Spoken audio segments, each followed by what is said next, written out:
Tonight on CTV News at 6, the tech giant behind a Sturgeon County data center. A Canadian first that the Premier says we're uniquely suited for. Attracting investment is only part of the equation. Alberta has been clear that growth must happen responsibly. The son of a former city councillor charged after an international child exploitation investigation. We are highlighting this particular investigation because of that worldwide cooperation and this campaign to bring these 28 people and hold them responsible. And newcomers to Canada go camping. Getting those images that they have of Canada into a reality.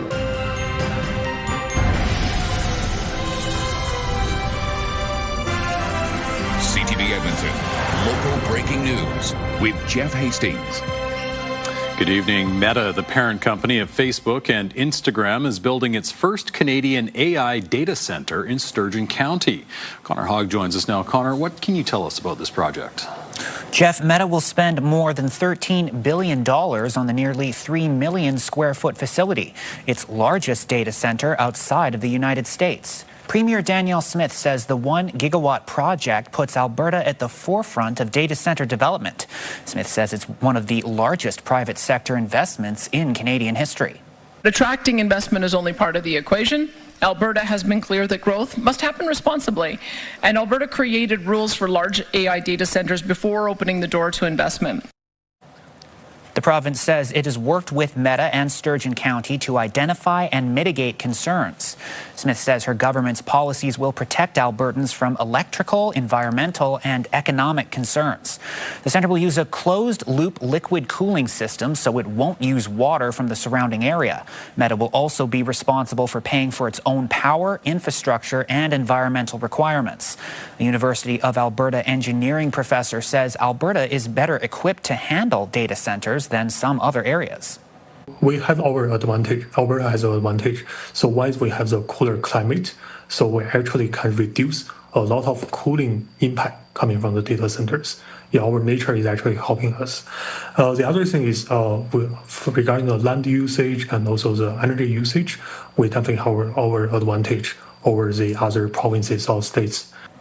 The centre will be located within the designated industrial heartland zone, which the province says is not used for housing, farming, or food production.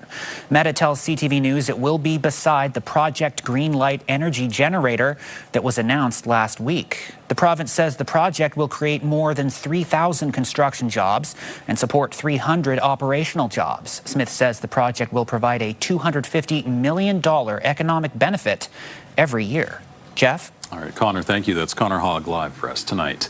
A former city council candidate has been charged in an international child sexual exploitation investigation. Norwegian law enforcement named 40-year-old Rocco Katarina as one of the 28 people accused in 14 countries. They're accused of obtaining material depicting child sexual abuse and allegedly used cryptocurrency to pay for access to the dark web. Alert confirms Rocco is the son of longtime city councillor and former mayoral candidate Tony Katarina. Rocco also ran for a council position in 2017. Police say Rocco Katarina was arrested at his Stony Plain home. He's facing charges including possessing child sexual abuse and exploitation materials. The vast majority of our people are your neighbors, right? They are the regular people in the community. We are highlighting this particular investigation because of that worldwide cooperation and this campaign to bring these 28 people and hold them responsible. Rocco Katarina will appear in court next Wednesday. A man accused of killing 2 men in Chinatown in May of 2022 told the court he doesn't remember much about the day it happened. A second-degree murder trial for Justin Bone resumed today. He answered questions from his lawyer about the days leading up to the attacks that left 2 men dead. Bone told the court he used marijuana and began hallucinating. He remembers stopping at what he calls a detox place but was kicked off the property. Bone said soon after a magpie carrying a taquito approached. Thinking the bird was making an offering, Bone said he spoke to the bird and took a bite of the food. The court heard he then went to the roof of a building but ran away after dropping a metal grate that he found there. He says the next thing he remembers is waking up in police custody. When asked if he remembers going into the auto body shop or electronics stores where the men he's accused of killing were working, Bone said he didn't. A 19-year-old man is facing murder charges after a weekend shooting downtown. Officers found an injured 38-year-old man near 106th Avenue and 113th Street on Saturday morning. He was taken to hospital and later died of gunshot wounds. Police arrested the 19-year-old man yesterday. In addition to second-degree murder, he's facing numerous gun charges and was wanted on an attempted murder warrant for a shooting in May. Police are looking for any video or witnesses who saw a dark-colored SUV in the area at the time. After months of complaints, abandoned vehicles are starting to disappear from city streets. As CTV's Noah Rashog reports, a citywide backlog is being solved thanks to a reclaimed piece of public land. Rows of cars in the city of Edmonton's impound lot, and there are hundreds more to come. The lot's capacity is recently expanded, reclaiming space used for Yellowhead construction. Police say that now that they have more space, they deal with abandoned vehicle complaints faster. Yeah, we're confident that with the freeing of this space, folks won't have to wait. We're obviously still have to clear up the ones that are still waiting to be towed.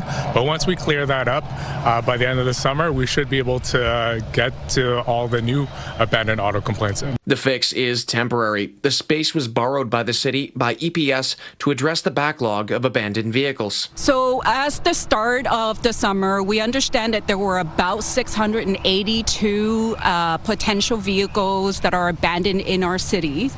And over the past 20 days, as I mentioned, since June 17th, we've been able to reduce that number down to 188. Now that the city has an additional 150 spaces, towing companies like Oil Country Towing, who contract with the city, are being given notice to start pulling abandoned vehicles off the road at an accelerated pace. Don Getchell with Oil Country Towing says that they got a letter from the city telling them to be ready for the influx. So whereas we'd tow maybe 4 or 5 vehicles for the police service in a day, we saw 15. So it kind of tripled what we normally do. He says that every abandoned vehicle has a story. Somebody could relocate to another location and just abandon the vehicle. Some people pass away. Some people, they've left it out for the bank to come and repossess it, and then they don't let the bank know. EPS says that they won't have the lot forever, not providing a timeline for when they have to turn it back over. They say they'll have to work with the city to find a permanent solution. Noah Rashog, CTV News, Edmonton.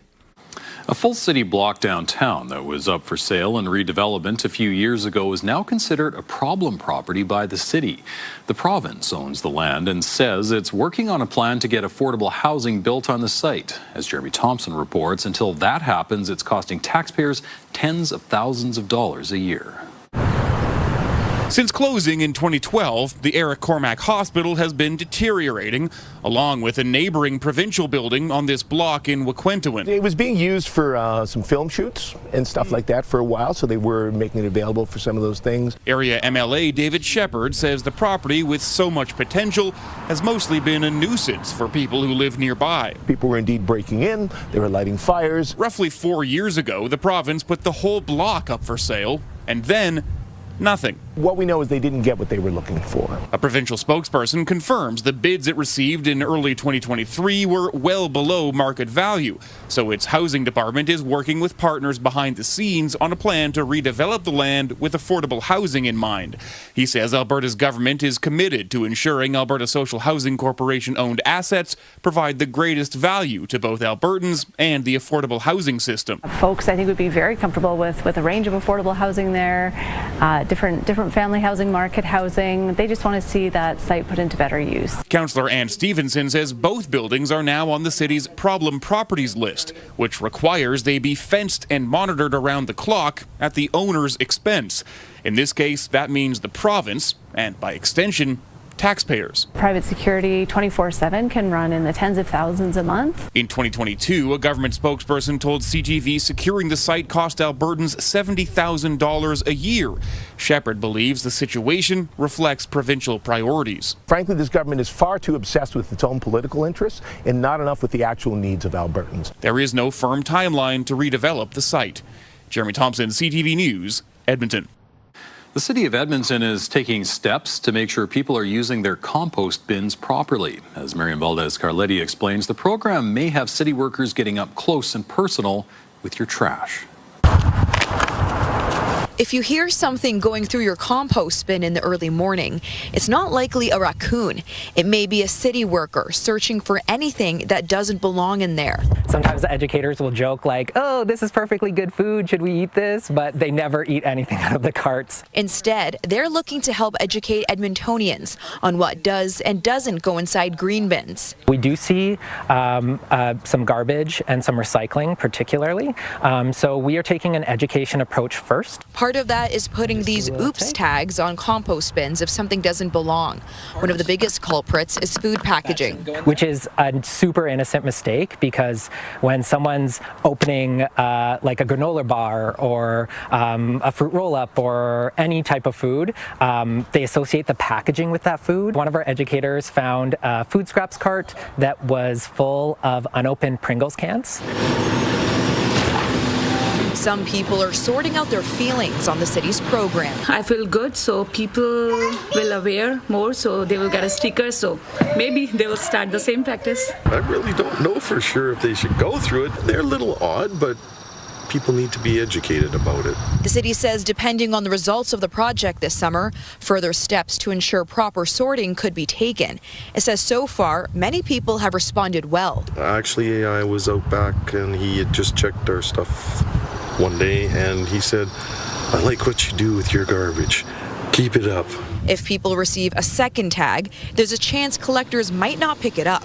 So a little extra effort towards your green bin will go a long way. Miriam Valdez-Carletti, CTV News, Edmonton. All right, time for a first check on weather, Josh. Lots of fun happening all over the place, but not here. Yeah, although if you're in northeastern Alberta, fun might not necessarily be the perfect word for it, as we've had some severe thunderstorms dumping some heavy rain and some sizable hail. As we talked about yesterday, we thought northeastern Alberta and then east central Alberta would be the prime spots for some severe thunderstorm development. You can see in the red zones, we have had severe thunderstorms, and they are still active. It's not quite as nasty in the northeast for most areas as it was earlier this afternoon. There are still some pretty potent storms, though, that are moving off to the southeast. You'll notice Edmonton is, they've just ended it. Hey, Jeff and I were actually just discussing this. Is that still in place for the city of Edmonton? I said it probably shouldn't be, and yeah, now it looks like Environment Canada agrees. Off to the east of Red Deer, you have a severe thunderstorm as well. That's moving away from Red Deer and headed towards Stettler. You also have a severe thunderstorm headed towards Drumheller, although it looks like that one is weakening. There is still a chance, if you look off to the west, there's a little bit of development back there. It's a long ways away.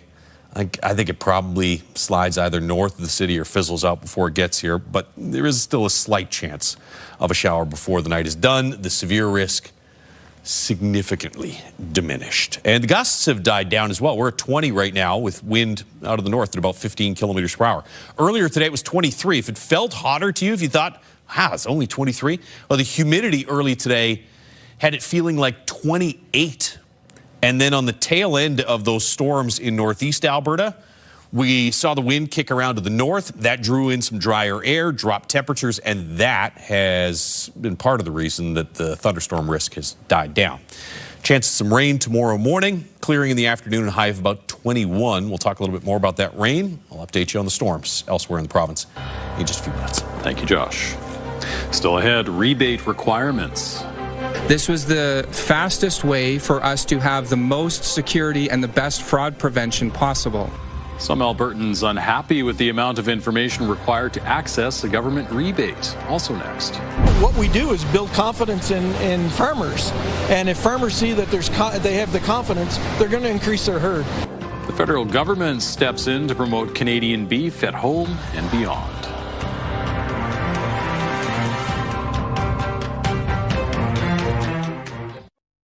Programming brought to you by James H. Brown Injury Lawyers, the heavy hitters of injury law.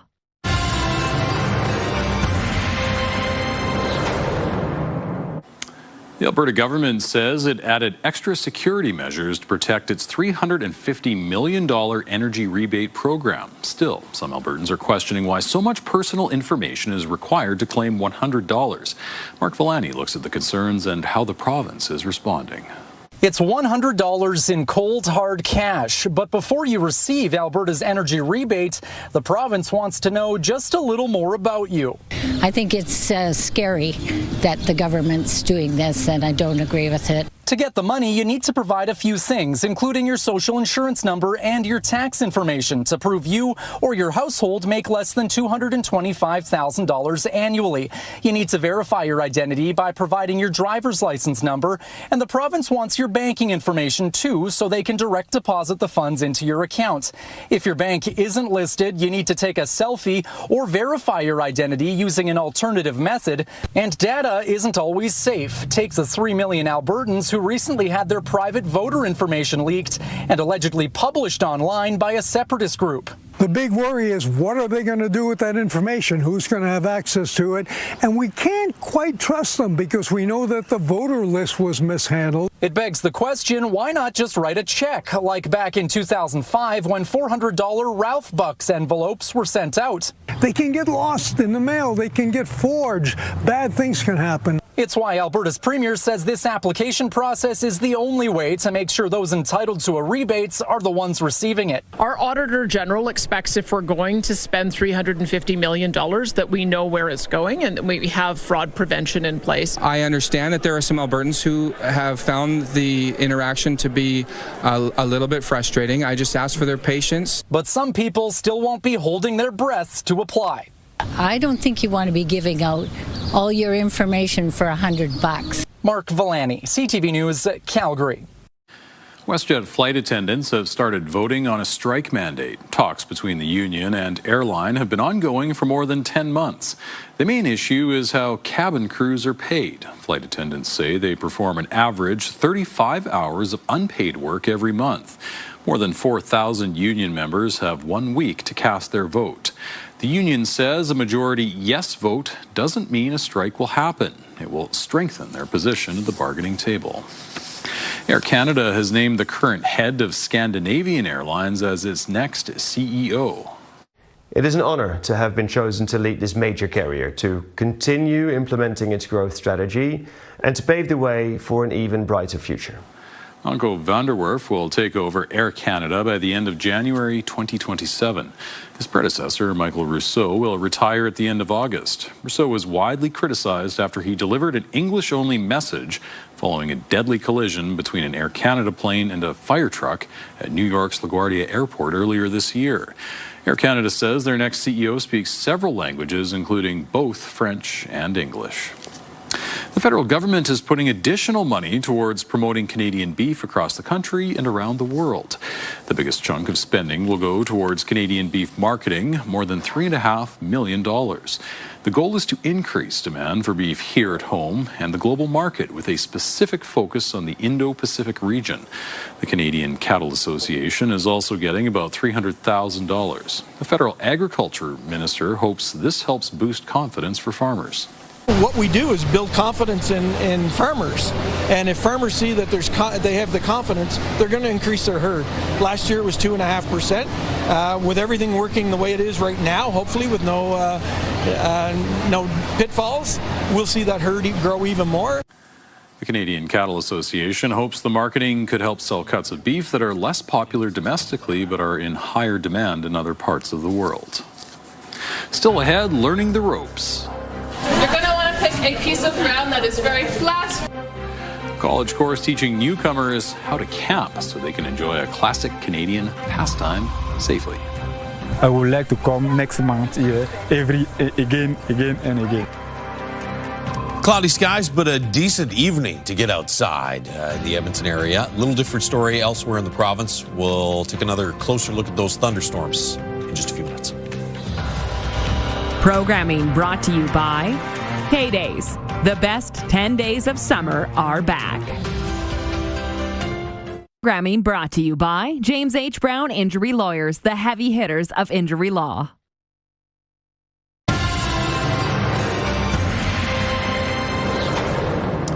While camping is a summertime tradition for many Canadians, exploring the great outdoors can seem daunting if you don't have the right skills. Today, some newcomers were learning how to do so safely.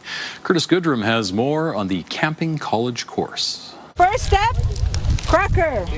What's the name of this? Cracker. Newcomers to Canada are getting a taste of Canadiana. Chocolate and marshmallow combination known as the s'more. The marshmallow, it's yummy. These newcomers are students with Northwest College's LINK program. It provides lessons to help refugees learn more about their new home and build a connection with the culture. There's always a gap when our students get to our country. You know, they can learn language, but it's building that connection, getting those images that they have of Canada into our reality, right? It's like, okay, this is what I thought it was, but this is what it really is. Aside from making s'mores, these students set up tents. You're going to want to pick a piece of ground that is very flat. Went for a hike and learned how to properly use bear spray. It's a new knowledge for me because I didn't know how to make this one, but today I'm very proud. LINK students at Northwest say this event gives them the skills they need to explore Alberta's parks and wilderness. I learned. Now I will come. I will try. I would like to come next month here, again and again. So now they really want to take it to another level and keep on connecting because we have broken that barrier. While moving to a new country isn't always a walk in the park, the instructors hope this lesson will make exploring the province a piece of cake. Curtis Goodrum, CTV News, Elk Island National Park. All right, so most of the day spent staring at the weather forecast with the big yellow warning. Yeah. A watch, sorry. It's a watch. Severe thunderstorm watch, and then nothing. Which, I mean, if you read the weather blog this morning, we talked about it yesterday, right? I mean, whenever you're under a severe thunderstorm watch, pay attention, be prepared. But the vast majority of people that are under a watch are never going to see any severe weather. Once that warning's in place, then it's either happening in your area or it's about to happen. 20 degrees in Edmonton right now. As you look through the River Valley Skycam, it's fairly cloudy skies. Early this morning, had some high-level smoke in the area. Then we might see a bit of that blast back in the upper levels over the course of the next 24, 36 hours, coming off some fires in through the BC interior. Your daytime highs today, 23 in Edmonton. Felt as hot as 28 mid-afternoon because of the humidity. 24 in Fort McMurray, 20 in Grand Prairie, 25 in Red Deer. It's 20 right now. Not much warmer. 22s, 23s off to the south and to the east. Once you factor in the humidity, though, it is still feeling close to 30 in Lloydminster. 30 right now in Coronation. It was 32 with the Humidex earlier. 27 is what it feels like in Red Deer, whereas here in Edmonton, as that drier air got sucked in with this northerly flow in behind the thunderstorms off to the northeast, really kind of killed the humidity and a lot of the juice that was available for these storms. 40 to 60 kilometer per hour gusts there in the northwest. That's the strongest wind across the province. We've had the advisory lifted for areas from Edmonton off to the west. Still looking at an air quality warning, though, in western Alberta and back through BC. And then in the red zones, you have severe thunderstorm warnings. You'll notice there's 2 levels to the severe thunderstorm watch as well. For areas south of Edmonton, it's a yellow. It's an elevated orange severe thunderstorm watch for east central Alberta. And then you get into west central Saskatchewan, there's a tornado watch in effect. There's the line of storms. It's kind of breaking down right now. You're still getting some heavier pockets of rain, though, off to the west of Lloydminster and northwest of Lloydminster. And then a couple of big storms here around Drumheller and off to the southeast of Red Deer. There's actually a new storm system that we'll show you in a second down around Red Deer. There's your thunderstorms. They're going to push off into Saskatchewan in the next hour or two. Here off to the southwest, just northwest of Olds. It actually looks like it's moving in the other direction now. So that'll stay south of Red Deer. This one missed you. Looks like it may catch the southern end of the Stettler region. Around Drumheller, you've got a severe thunderstorm, although it's kind of fallen apart. And this is all just showers, which, I mean, they're several hours away if they were to roll through the Edmonton region. Overnight tonight, you might still see a little sprinkle. But I think for the most part, we're out of the woods as far as severe storms are concerned, and we probably won't even hear any rumbles of thunder. It could be a different story tomorrow morning, though. Tomorrow morning, you got some showers or some periods of rain. There might be a little bit of lightning associated with this. That blasts out by tomorrow afternoon. And then for Friday, most of the rain's north of us in the morning, but late in the day, you might see a scattered shower. And that's the key word, scattered, over the course of the next couple of days. A little more organized here tomorrow morning, and some clearing in the afternoon, and then it's going to be really hit and miss for Friday and Saturday. Temperatures topping out in the low 20s the next couple of days, and then mid-20s for Sunday, Monday, and the rest of next week. Don't forget to get your tickets in the Mega Summer 50-50 supporting the Kaleo Collective and the Bear Children's Fund. Go to ctvedmonton.ca, click on contests, and get your tickets today. Still ahead on CTV News at 6, the alleged connections between an international crime group and an assassination in Canada. Who provided him with the picture? Who provided him with the address? And the answer is very simple. The links some in Canada's Sikh community are making to India, and it's not just he's winning the argument, he's won the argument. Countries recognize that they need to take more responsibility, see the direct threats. Donald Trump looms large over a NATO summit in Turkey. Programming brought to you by Century Casino. 3 great locations: Edmonton, St. Albert, and Century Mile.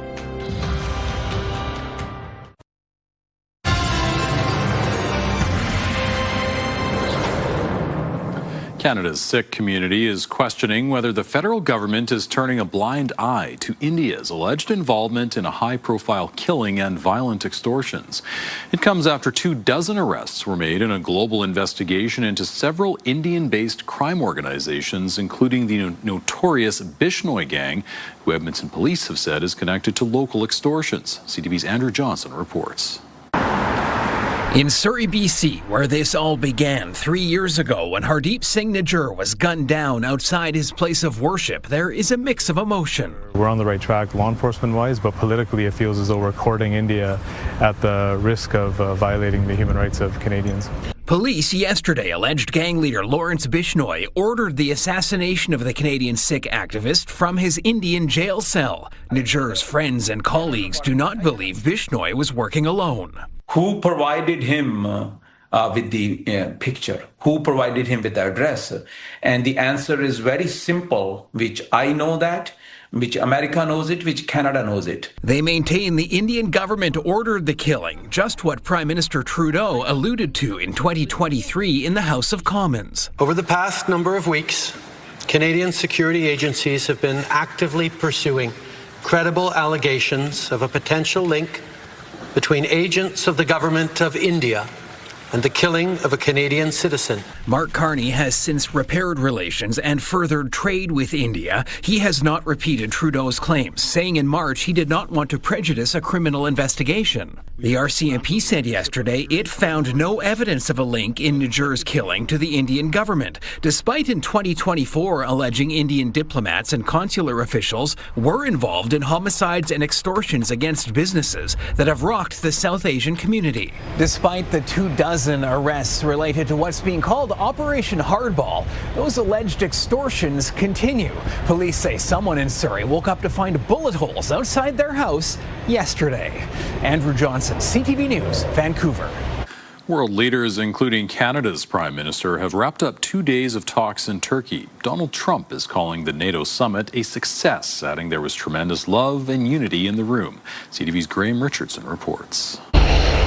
Even as Canada reviews how many American F-35s it will buy, it's getting ready to arm the jets. An $800 million contract to a German firm for joint strike missiles on the F-35s. Part of Canada's boost to defense spending. The capacities are being built, and you've seen recent announcements. There's more announcements today from Canada in terms of our procurement. From Canada, it's new submarines, surveillance aircraft like GlobalEye, and the fighter jets, all boosting spending as Americans have demanded for many years. Carney says U.S. President Donald Trump is pushing NATO to change. It's not just he's winning the argument, he's won the argument.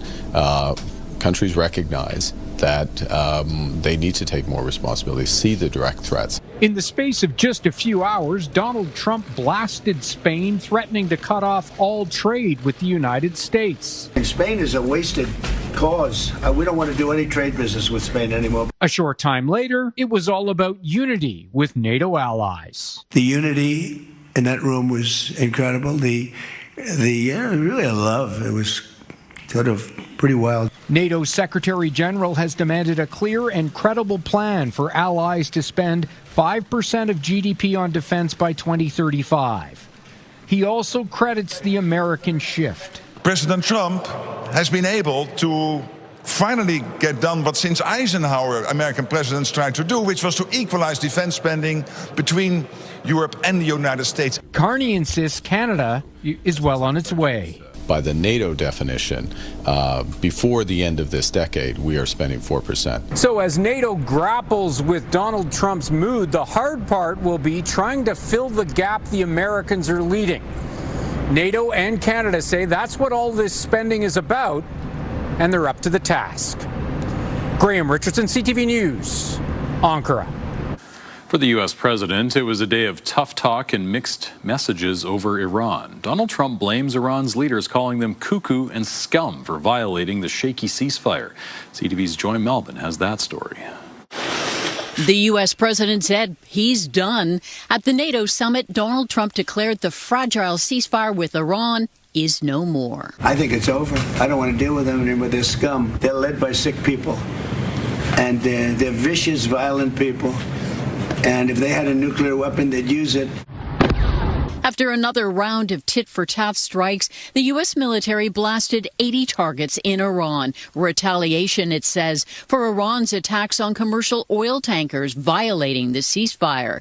In response, Tehran said it struck American bases in the Gulf, and Trump is furious. We hit them very hard last night. Very, very hard. Probably hit them hard again tonight. I'll give them a little warning. We may take over Cargill Island.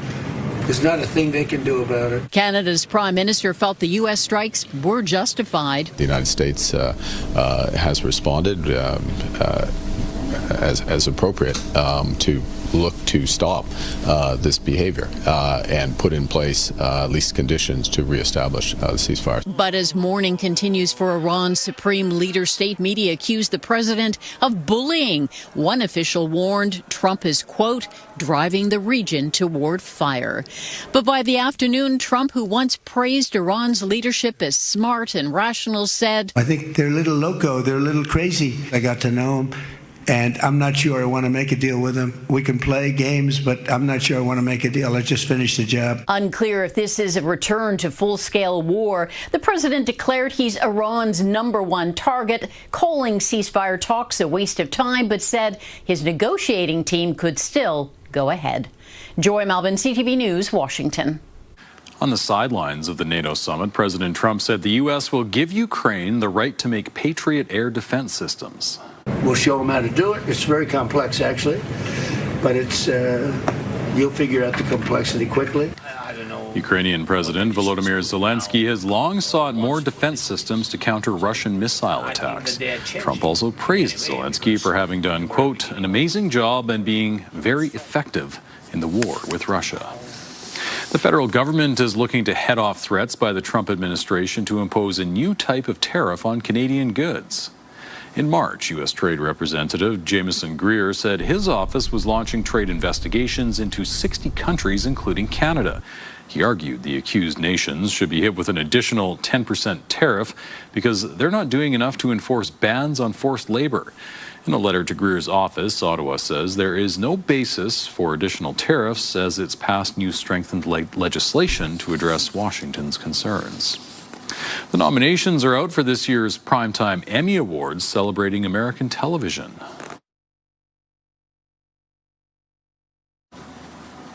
Medical drama The Pit leads the field with 25 nominations, including nods for its Canadian creator R. Scott Gemmell and Toronto actor Brittany Allen.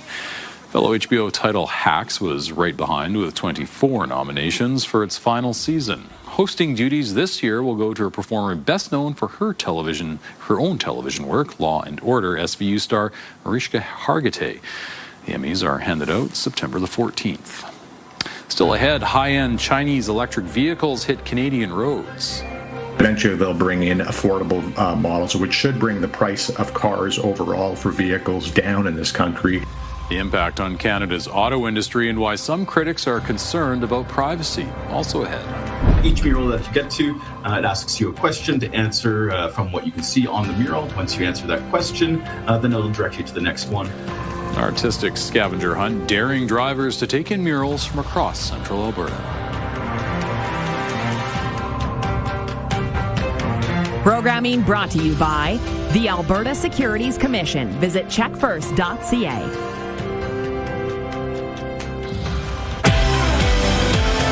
Thursday, we examine NHL salaries and how they compare to the value the player brings to their team. Plus, we meet Canadian rugby players preparing for world-class competition here this weekend. Your Morning Edmonton, weekdays.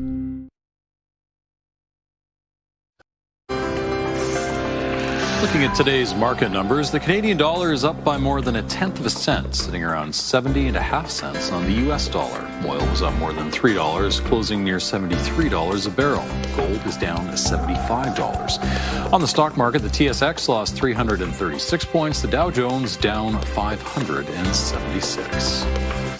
The first Chinese electric vehicles are starting to hit the road in Canada. About 2,900 have been imported since Prime Minister Carney struck a deal in China earlier this year.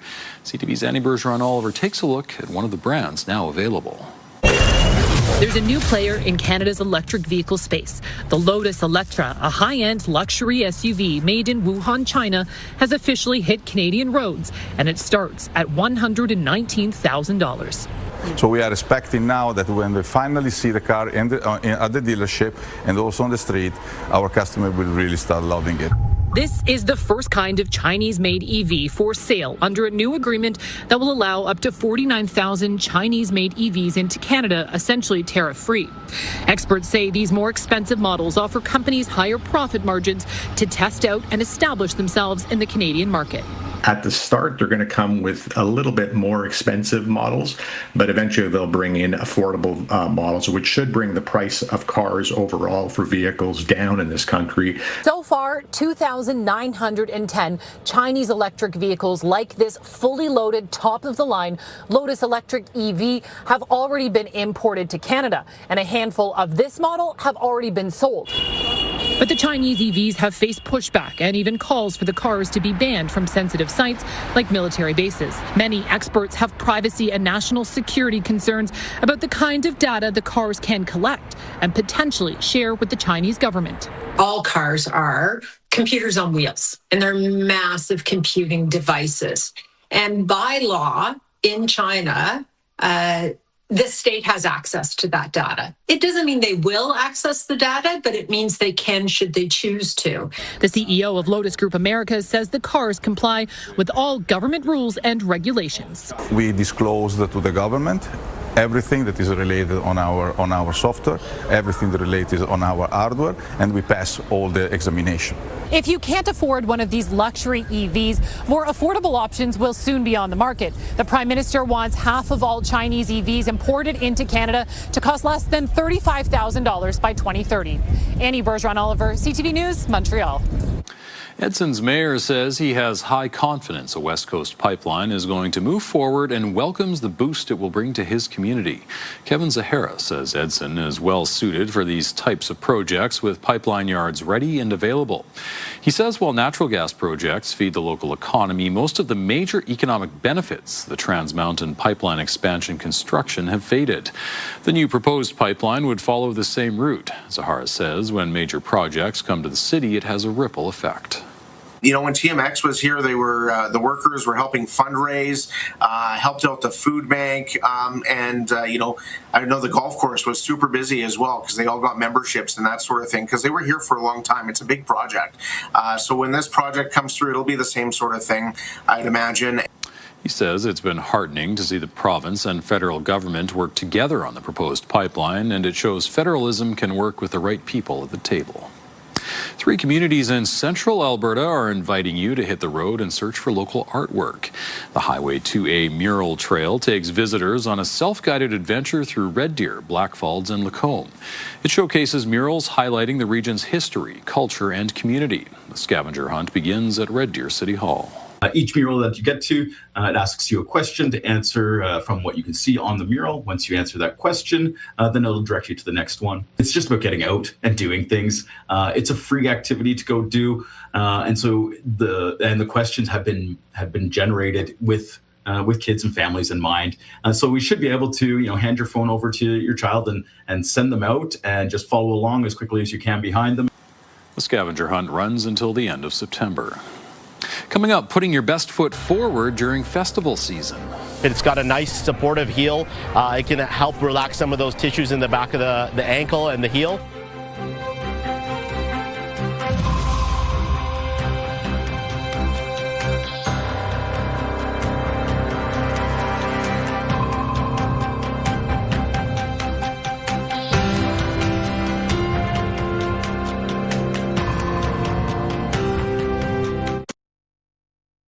We've got another great night of entertainment coming up right here on CTV.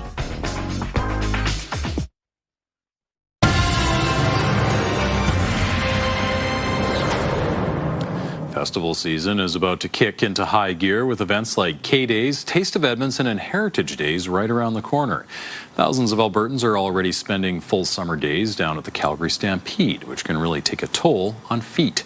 CTV's Alicia Fieldberg explains how to put your best foot forward this summer.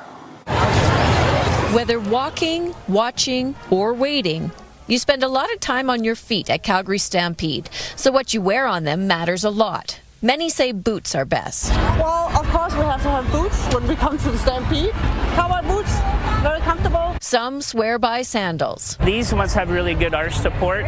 They're not as soft as some of my running shoes, but in the heat, these are better. Others favor fashion. To be honest, they just went with the outfit, but I've been here for like an hour and my feet already hurt, so I wouldn't recommend these. Experts say the right heels can actually help when spending all day on the pavement. If it's got a nice supportive heel, it can help relax some of those tissues in the back of the ankle and the heel. This Calgary podiatrist says sneakers, boots, and sandals can all be good, but they have to fit well and provide support. If you're looking at a really flat flip-flop that doesn't have a lot of support, I think it's going to tell you middle of the day that you might need to consider wearing a different shoe. No matter what you choose to wear, your feet will likely get weary. Just walking from the south entrance all the way up here to the north entrance takes about 1,000 steps. I definitely feel it at the end of the day. It's not easy walking in boots all day.